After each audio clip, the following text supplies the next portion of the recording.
Hi అండి. నమస్తే. Welcome to SB stories. ఈరోజు నేను వినిపించబోయే కథ అంబలి. రచన ఏవి రమణకుమారి గారు. చదువుతున్నది ధనలక్ష్మి. ఆఫీసు ప్యూను శేషయ్య కోసం ఎదురు చూస్తూ కూర్చుంది శశి. రోజు లంచ్ టైంకి కొంచెం ముందుగానే వచ్చే శేషయ్య ఆ రోజు ఇంకా రాలేదెందుకా అని ఆలోచిస్తూ స్కూలు ఆవరణలో ఓ చెట్టు కింద అరుగు మీద కూర్చుంది శశి. తన క్లాస్మేట్స్ కొందరు క్యారియర్స్లో టిఫిన్ డబ్బాలో తెచ్చుకున్న టిఫిన్ తినేస్తున్నారు, దోస్తులతో కులాసా కబుర్లు చెప్పుకుంటూ. గర్ల్స్ హై స్కూల్ ఆవరణ ఒకే యూనిఫారం వేసుకుని ఉత్సాహంగా ఆనందంగా కనిపించే విద్యార్థినులతో కళకళలాడుతుంది.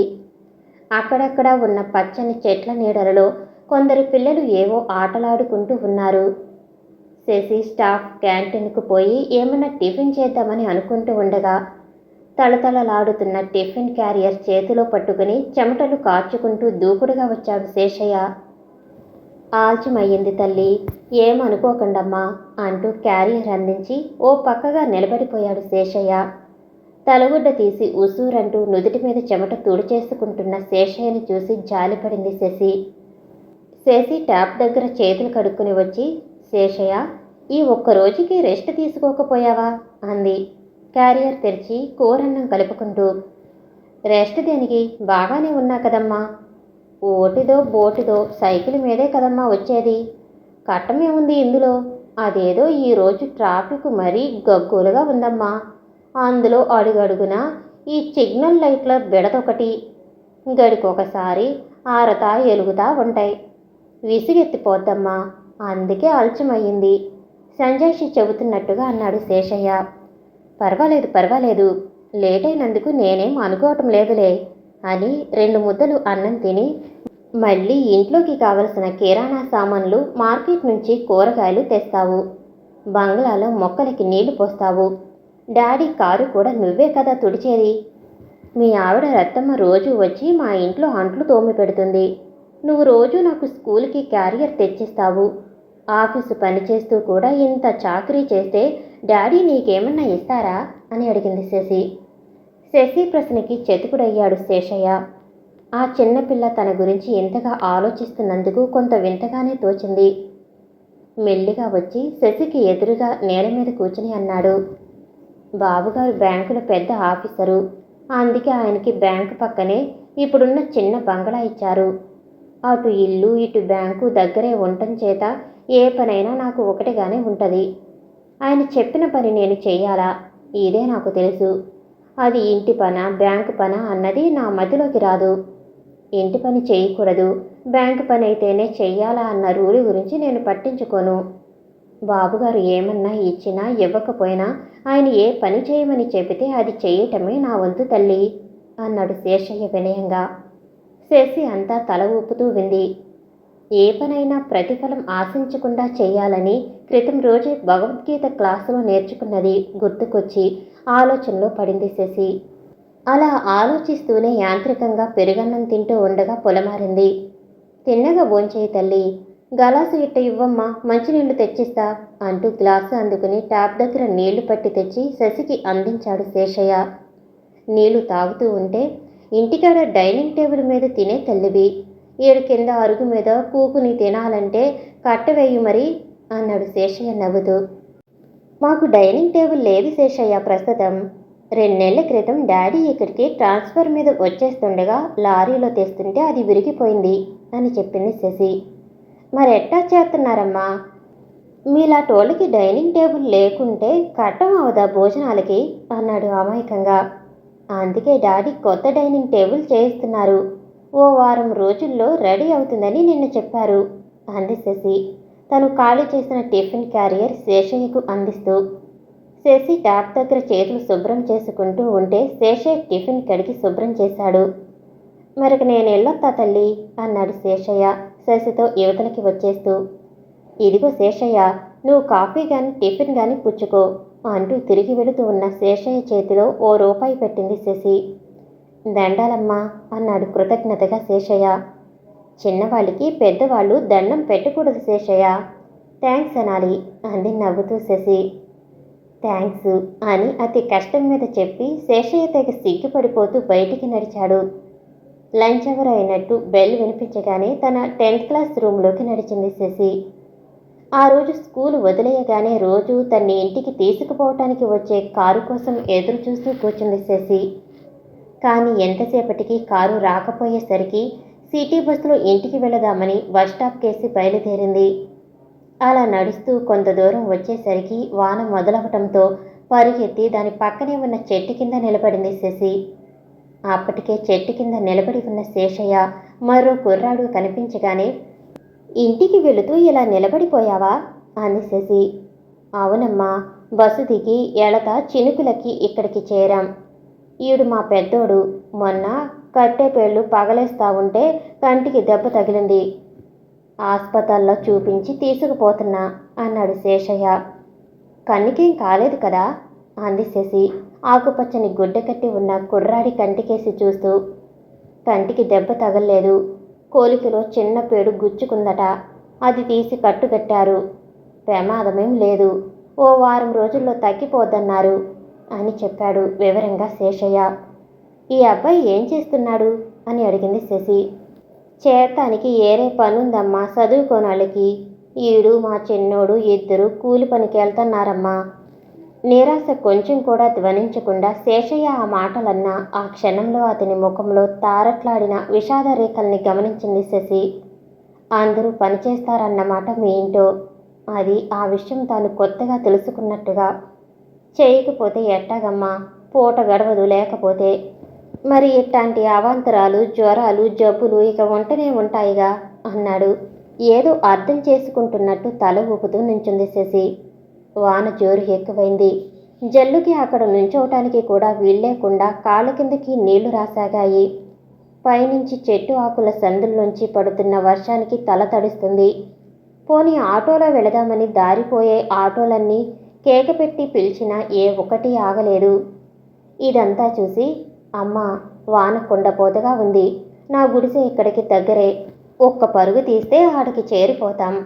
మీరేమనుకోకుండా మా గుడిసెకి దయచేయండి అన్నాడు శేషయ్య. ఆప్యాయంగా గౌరవంగా శేషయ్య ఆహ్వానిస్తుంటే కాదనలేకపోయింది శశి. అందులోనూ తాను రోజు కారులో పోతూ చూసే గుడిసెల్లో నివసించే జనం ఎలా బతుకుతున్నారో తెలుసుకోవాలన్న కుతూహలం కూడా ఎక్కువ కావటంతో శేషయ్యతో పాటు జోరువానలో నడిచింది. గబగబా పుస్తకాల సంచిలో ఉన్న రెయిన్ కోట్ తీసి తొడుక్కుని. ఎత్తైన ప్రదేశంలో ఉంది శేషయ్య గుడిసె. ఆ మురికివాడలో అప్పుడు కురుస్తున్న వానదాటికి అక్కడున్న రోడ్ల మీదున్న చెత్తా చెదారం అంతా కొట్టుకుని పోయి శుభ్రంగానే ఉంది శేషయ్య గుడిసె. పరిసరాలలో ఉన్న వాతావరణం. బొమ్మ మంచంలా ఉన్న మంచం వాల్చి ఉతికిన దుప్పటి పరిచి శశిని కూర్చోమన్నాడు శేషయ్య. గుడిసెలోకి రాగానే తను తల తుడుచుకుంటూ, అయ్యా, చిన్నమ్మ గొన్ని తీసుకొచ్చావా అంటూ సంబరపడింది రత్తమ్మ. శేషయ్య పెద్ద కొడుకు ఎత్తిపెట్టి ఉన్న మరో పొట్టి మంచం చాటుకు వెళ్ళిపోయాడు. శేషయ్య చెప్పిందంతా విని, మంచి పని చేశావు. ఈ జడివాన్లో ఆడకూతురొక్కతే ఒంటరిగా అసువంటి సోటుండిపోతే ఏమన్నా ఉందా ఈ మాయిదారి కాలంలో అంది రత్తమ్మ. శేషయ్య, కిట్టిగాడింకా రాలేదేంటే? ఈ వాన్లో ఏడున్నాడో ఏటో అన్నాడు తడిసిన చొక్కా పిండి ఓ చోట పెట్టి. అతని పంచె చాలా పల్చగా ఉండటంతో అప్పుడే ఆరటం మొదలెట్టింది. చిన్నోడి సంగతేనా నువ్వనేది? ఆడి కోసం బెంగెందుకు? ఎక్కడోకక్కడ కూసేపు కూకుని ఎట్టగొట్ట సేరుకోకపోతాడా అంది రత్తమ్మ పొయ్యి మీద అంబలి కాగబెట్టి. శశి మంచం పైన కూర్చుని నిశితంగా బయటికి చూస్తూ పరిసరాలపై దృష్టి సారించింది.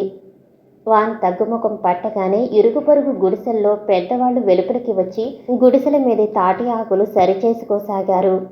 కొందరు అంతవరకు కురిసిన వర్షాన్ని తిట్టుకుంటూ గోనెలు గుడ్డలు తల మీద కప్పుకుని నిలబడ్డారు. కుక్కలు కొన్ని ఒళ్ళు విదిలించుకుంటూ పైకి తల ఎత్తి మొరగసాగాయి.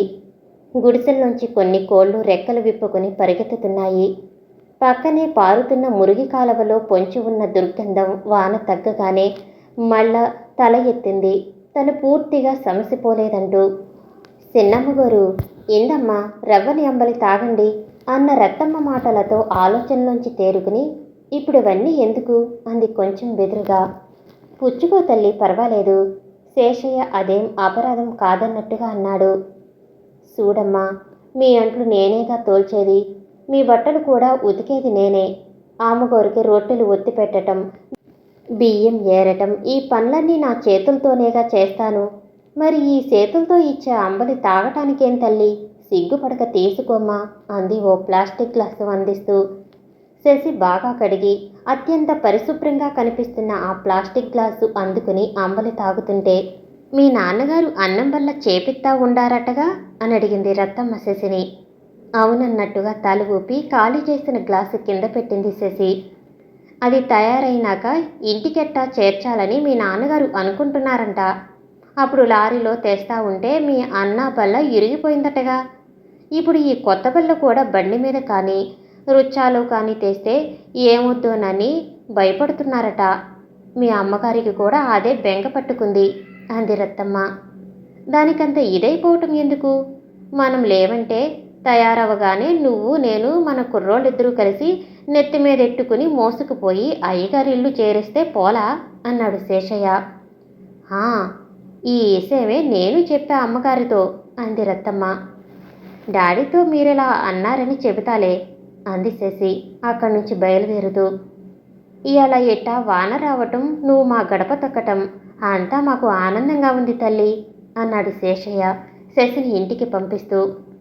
పేదవాళ్ళ ఆదరం, అభిమానం ఎలా ఉంటాయో మొదటిసారిగా చూసి వాళ్ళ కళ్ళల్లో వెలుగుతున్న సంతృప్తి, ఆనందం తనకి కూడా ఇదివరకు ఎన్నడూ కలగని ఆనందానుభూతిని కలిగిస్తూ ఉంటే అక్కడి నుంచి ఇంటికి బయలుదేరింది శశి.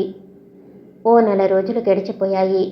డైనింగ్ హాల్లో కొత్తగా ఇంటికి చేర్చిన డైనింగ్ టేబుల్కి దూరంగా కిటికీ పక్కనే కుర్చీ వేసుకుని కూర్చుంది శశి. నల్లగా నిగనిగలాడుతూ బలిసిన దున్నపోతులో ఉన్న ఆ డైనింగ్ టేబుల్ వైపు చూడలేకపోతుంది శశి. దాని మీద ప్లేట్లలో కలుపుకొని భోజనం చేయటానికి శశి మనసు తిరగబడుతుంది. బలవంతంగా ఒకవేళ ఇన్ని మెతుకులు తినటానికి ప్రయత్నించినా కలుపుకున్న ముద్ద గొంతు దిగటమే కష్టమైపోతుంది రోజు రోజుకి. ఆ రోజు కూడా శశి భోజనం చేయనని మొరాయించి కూర్చుంది. తల్లి ఎంత బతిమాలినా బామాలినా శశి టేబుల్ దగ్గరికి కూడా రాలేదు. శశికి శేషయ్య, రత్తమ్మ వాళ్ళ పిల్లలు గుర్తుకు రాసాగారు. ఆలోచనలో పడిన శశికి కొద్ది రోజుల క్రితం జరిగినదంతా ఒక్కసారి స్మృతిపథంలో మెదిలింది. ఆ రోజు స్కూల్ నుంచి ఇంటికి వచ్చి పోర్టికోలో కారు దిగి లోపలికి వెళ్ళిపోతూ ఉండగా లోపలి గదిలోంచి వినబడుతున్న సంభాషణ వింటూ వరండాలో అలాగే నిల్చుండిపోయింది కిటికీ పక్కగా శశి. ఇట్టా జరుగుద్దని కలలో కూడా అనుకోలేదు బాబు. మా అదృష్టం బాగాలేక అట్టా అయ్యిందండి. డైనింగ్ టేబుల్ నెత్తి మీద ఎట్టుకుని మోసుకుంటూ మీరు చెప్పినట్టుగా రోడ్డు మీద నిమ్మలంగానే నడుస్తా వస్తున్నాం. కొంత దూరం వచ్చే తలకి మా ఓడి కాలు మూత లేకుండా వదిలేసిన డ్రైనేజీ గుంటలో పడింది. దాంతో పట్టు తప్పి ఆడి చేతుల్లోంచి జారి పట్టమే కాకుండా మా చేతులోంచి కూడా జారి రోడ్డు మీద పడిపోయింది టేబులు. ఆ సమయానికే ఆ టేపుగా వస్తున్న లారీ దాని మీద నుంచి పోయిందండి. ఇంకేముంది, అది పోయాక చెక్క ముక్కలే మా కళ్ళకు కనిపించాయి. ఇదంతా మా తలరాత బాబు అన్నాడు శేషయ్య. కళ్ళు నెత్తి మీద పెట్టుకుని పని చేస్తే ఇలా కాక మరేమవుతుంది మరి? ఒళ్ళు దగ్గరించుకోవాలి ఒకరి పని మనం చేస్తున్నప్పుడు అన్నాడు ప్రతాపరావు. మీరే అట్టాగంటే నేనేం చెప్పను బాబు. ఇన్నాళ్ల మట్టి మీ ఇంటి పనులు చేస్తా ఉన్నాం. ఎప్పుడన్నా ఒక్క పొరపాటు పని చేస్తుంటే మీరే చెప్పండి. ఇందులో బుద్ధిపూర్వకంగా మేం చేసిందేం లేదు. మీకు నట్టం కలిగితే ఒకటి, నాకు కలిగితే ఒకటినా బాబు అన్నాడు దీనంగా శేషయ్య. నష్టమని తిన్నగా అంటావేమిటి? ఒకటా రెండా? 2000 రూపాయలు ఖర్చయింది ఆ టేబుల్ చేయించటానికి తెలుసా అన్నాడు ప్రతాపరావు గొప్పగా. ఎందుకు తెలవదు బాబు, అది విలువైన వస్తువే. కానీ నా అసువంటి దరిద్రుడి చేతుల్లో పడి మసయిందండి. తలుసుకుంటే నాపై నాకే కసిగా ఉంది. మీరేం చేసినా సరే అనుభవించటానికి సిద్ధంగా ఉన్నా బాబు అన్నాడు. శిక్ష వేయటానికి నేనేమి కోర్టు జడ్జిని అనుకున్నావా ఏం అని ఆలోచనలో పడ్డాడు ప్రతాపరావు గారు. మనకు ప్రాప్తం లేని వస్తువు పోతే వాడేం చేస్తాడు? పోతే పోయిందిలేండి. శేషయ్య పేదవాడు, వదిలేయండి పాపం అంది శశి అమ్మగారు జ్ఞానమ్మ జాలిగా. భలేగా ఉందే నువ్వు చెప్పటం. అయితే 2000 ఏట్లో పోసినట్లు వదిలేసుకోమంటావా ఏం అన్నాడు ప్రతాపరావు. మరి వాడేం ఇవ్వగలడండి? నెల జీతం రాళ్లతో బతికేవాడు అంది జ్ఞానమ్మ. జీతం రాళ్లతో వాడొక్కడైనా బతకటం, మనం మాత్రం బతకటం లేదా? నష్టం వస్తే ఎవరైనా భరించాల్సిందే అన్నాడు ప్రతాపరావు. శశికి వాళ్ళ నాన్నగారు అంటున్న మాటలు నచ్చలేదు. ఇదివరకు టేబుల్ లారీ ప్రమాదంలో విరిగిపోతే తానే ఆ నష్టం భరించినవాడు తిరిగి ఇంచుమించు అలాంటి ప్రమాదమే సంభవించి వస్తువు పాడైపోగానే దానికి శేషయ్య బాధ్యుడైనట్లు చెప్తూ కలిగిన నష్టం అతనే భరించాలన్నట్లు మాట్లాడటం విని శశి చాలా బాధపడింది. ప్రతాపరావు కొంచెం సేపు ఆలోచించి, ఏదో 100-200 అయితే పోతే పోయిందిలే అనుకోవచ్చు. 2000 పెట్టి చేయించానది. ఇప్పుడు ఆ 2000 నష్టపోయినట్టేగా నీ వల్ల. ఉన్న పళంగా ఇప్పుడు అంత డబ్బు తెచ్చి నిన్ను కట్టమని చెప్పటం లేదు. ఒక పని చేయి, బ్యాంకులో 2000 అప్పు పుచ్చుకొని నాకు ఇచ్చేయి. అది మెల్లిగా వాయిదాల్లో తీర్చుకోవచ్చు అన్నాడు ప్రతాపరావు తీయగా. ఆ మాటలతో మెత్తని కత్తితో శేషయ్య గొంతు కోస్తున్నట్లుగానే అనిపించి ఇక అక్కడ ఉండలేక లోపలికి వెళ్ళిపోయింది జ్ఞానమ్మ. కానీ విషబాణాల ప్రతాపరావు మాటలు తనకొచ్చి తగిలినప్పటికీ ఏమాత్రం చలించకుండా, తప్పు నాదనేగా ఇప్పుడు అప్పు చేసి నన్ను డబ్బు కట్టమంటున్నారు. అలాగే కానిండి బాబు, మీ మాట నేను ఎప్పుడైనా కాదన్నానా అని బాధగా గాద్గదికంగా అంటూ అక్కడి నుంచి కదిలిపోయే శేషయ్యని జాలిగా చూస్తూ అలాగే నిలబడిపోయింది శశి వరండాలో. తన చేతిపైన వేడి కన్నీటి చుక్క పడటంతో కుర్చీలో కూర్చుని ఆలోచిస్తూ ఉన్న శశి ఉలిక్కిపడిందని తెలుసుకుంది. కానీ ఎందుకో అర్థం కాలేదు. బరువెక్కిన హృదయంతో డైనింగ్ టేబుల్ వైపు నడిచింది. దానిపైన పండ్లు, పాలు, ఇంకా ఏవో ఆహార పదార్థాలు పెట్టి ఉన్నాయి. గోడ గడియారం అప్పుడే 11 గంటలు కొట్టడం వినిపించింది శశికి. మెల్లిగా ఓ కుర్చీ లాక్కుని ఏమైనా తిందామని ప్రయత్నించింది. కానీ అందంగా నిగనిగలాడుతున్న టేబుల్ ఉపరితలంలో గుడిసెలో ఆకలి కడుపులతో దిగులు ముఖాలతో గిన్నెలలో అంబలి తాగుతున్న రత్తమ్మ, శేషయ్య, అతని 2 కొడుకులు కనిపించారు. ఆ రోజున వర్షంలో శేషయ్య తనని గుడిసెకి తీసుకువెళ్ళటం, అక్కడ రత్తమ్మ ప్రేమతో కాచి ఇచ్చిన అంబలి తను తాగటం అంతా ఒక్కసారి కళ్ళల్లో మెదిలింది. రత్తమ్మ అంబలి ఎంతో బాధపడుతూ ఇచ్చింది ఆ రోజు. ఇప్పుడు వెడితే పరోపకారి బుద్ధితో తను చేసిన నేరానికి జీతంలో 3 పైగా అప్పుగా చెల్లిస్తూ ప్రతి నెలా దాదాపు ఉత్తి చేతులతో ఇంటికి వెడుతున్న శేషయ్య కానీ అతని భార్య రత్తమ్మ కానీ తనకి ఆ అంబలి కూడా ఇవ్వలేరేమోనని అనిపించింది శశికి. ఆ పైన ఏమీ తినటానికి మనసొప్పలేదు. హృదయంలో ఎక్కడో బాధ మూలుగుతుంటే బరువుగా అడుగులు వేసుకుంటూ వెళ్ళి మంచంపైన వాలిపోయింది శశి. కొద్ది క్షణాల్లో డైనింగ్ టేబుల్ దగ్గరికి తిరిగి వచ్చింది శశి. టేబుల్ మీదున్న ఆహార పదార్థాలు సువాసనలు వెదజల్లుతూ ఆకలి తీర్చుకోమన్నట్లు స్వాగతం పలుకుతున్నాయి. శశి 2 అడుగులు వేసి ముందుకు నడిచింది. శేషయ్య చేత అప్పు చేయించి గుంజుకున్న 2000 ఖర్చు పెట్టి ప్రతాపరావు కొత్తగా తయారు చేయించిన ఆ అందాల డైనింగ్ టేబుల్ తను చూస్తూ ఉండగానే నల్లని రాక్షసాకారంగా రూపొంది తన పైకి రావటం చూసి కెవ్వున కేక పెట్టి లోపలికి పరిగెత్తింది శశి.